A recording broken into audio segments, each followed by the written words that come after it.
एक व्यक्ति अपने नगर में निवास करता था, रहता था, और बड़ा सुंदर भाव से वह निवास करता था। अब एक समझने वाली बात है, देखिए, शरीर का पाप कर्म और मन का पाप कर्म दोनों को देखिएगा। वो अपने गांव में, नगर में निवास करता।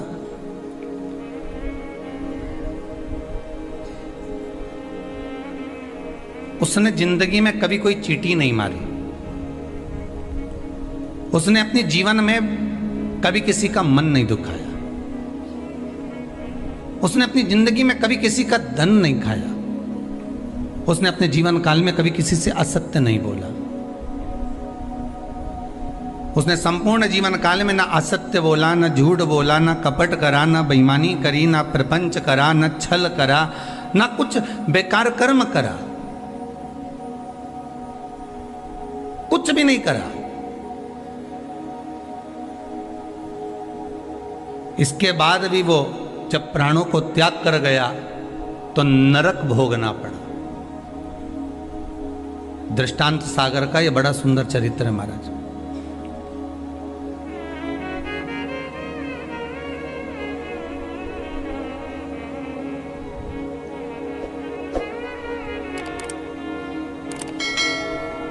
नरक भोग रहा है। ऊपर गया, चित्रगुप्त महाराज बैठे थे, इसके पाप गिना रहे थे।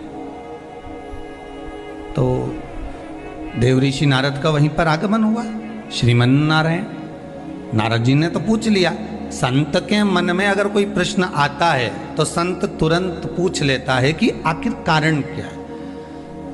भगवंत के मन में, अर्थात भक्त के मन में भी कोई प्रश्न आता है तो वो भी पूछ लेता कारण क्या है। तो देवऋषि नारद ने पूछा कि ये कारण बताओ कि इसने ना कभी चोरी करी, ना कभी कपट करा, ना कभी बेईमानी करी, ना कभी प्रपंच करा, ना कभी किसी को धोखा दिया, ना किसी का धन खाया, ना किसी का वैभव खाया, ना कभी मुख से अपशब्द कहा। फिर आखिर बात क्या है कि इसको इतने सारे नरक क्यों भोगना पड़ रहे हैं? 94 नरकों में से कम 50 नरक में तुमने इसको डाल दिया।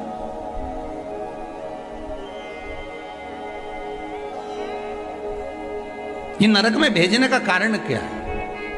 भाई, व्यक्ति गरुड़ पुराण के हिसाब से नरक कब भोगता है कि आपने अगर किसी के यहाँ चोरी कर लिया, आपने अगर किसी के यहाँ कपट कर लिया, किसी को मार दिया, किसी को अपशब्द कह दिया, ताने दे दिए, गालियां दे दी, और कहीं चोरी आदि कर्म कर लिया, कोई लूटपाट कर ली, किसी का धन खा गए, किसी का वैभव खा गए, किसी की सत्ता खा गए, किसी के रूप में किसी को दुख दिया, तकलीफ दी, तो आपको नरक भोगना पड़ेगा। ये गरुड़ पुराण कहती है।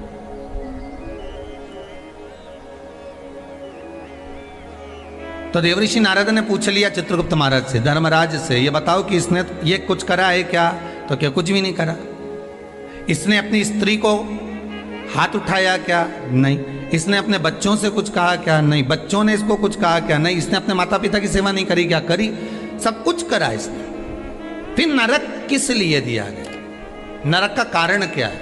क्यों नरक भेजा जा रहा है? व्रत शिव महापुराण का सबसे पहला सूत्र आज आप अच्छे से समझ लेना तो आपको पूरी व्रत की महत्वता समझ में आ जाएगी कि हम व्रत करते हैं और भगवान सुनता क्यों नहीं है। बस इस सूत्र को पकड़ लीजिए। दृष्टांत सागर का ये चरित्र अगर आपके जीवन में बैठ गया तो बाकी की शिव पुराण पूरी आपको समझ में आ जाएगी कि व्रत की मूलता क्या है।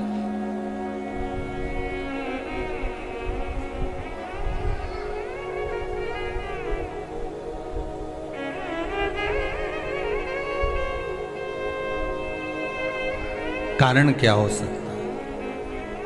देवऋषि नारद ने पूछा तो धर्मराज बोले, बस केवल एक कारण है। कौन सा? जब ये बैठता था, इस शरीर के द्वारा इसने कोई बेकार काम नहीं करा। इस शरीर के द्वारा ये कोई किसी को कपट नहीं करा, किसी का धन नहीं खाया, वैभव नहीं खाया, किसी को अपशब्द नहीं कहा। इस शरीर के द्वारा कुछ नहीं करा इसने। फिर बचा कैसे था? तो कहा इस इंद्री के द्वारा, मन के द्वारा। क्या करा मन से?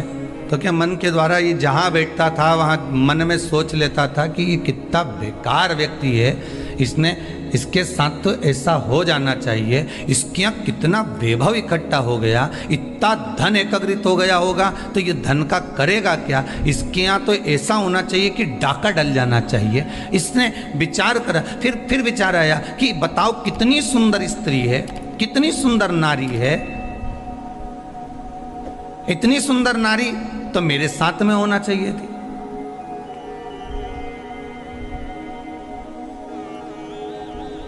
इसकी कितनी प्रॉपर्टी है, कितना वैभव है इसके पास में, कितना धन है इसके पास में। कुछ ऐसा हो जाए कि इसका धन संपूर्ण मेरा हो जाए, इसका पूरा वैभव इतना जितना इसका धन है ये सारा के सारा मेरा हो जाए। अब बोलो शरीर से कुछ कर रहा है क्या वो? जितने आस्था पर सुन रहे हो, जितने फेसबुक यूट्यूब पर सुन रहे हो, दिल से बोलना, उसने शरीर से कुछ करा नहीं, शरीर से कोई चोरी करी नहीं, शरीर से किसी को मारा नहीं, किसी का धन खाया नहीं, पर कर क्या रहा है? मन से उसके जो विकार उत्पन्न हो रहे हैं, मन से जो विचार उत्पन्न हो रहे हैं, मन से वो जो गलत सोच रहा है, मन से जो उसके विचार धारणा चल रही, मन चित्तवृत्ति से जो गलत विचार उसकी दृष्टि में आ रहा है, बस वो गलत उसको नरक की ओर ले जा रहा है। वीडियो पसंद आए तो प्लीज लाइक और सब्सक्राइब कमेंट बॉक्स में जरूर बताएं। धन्यवाद। धन्यवाद।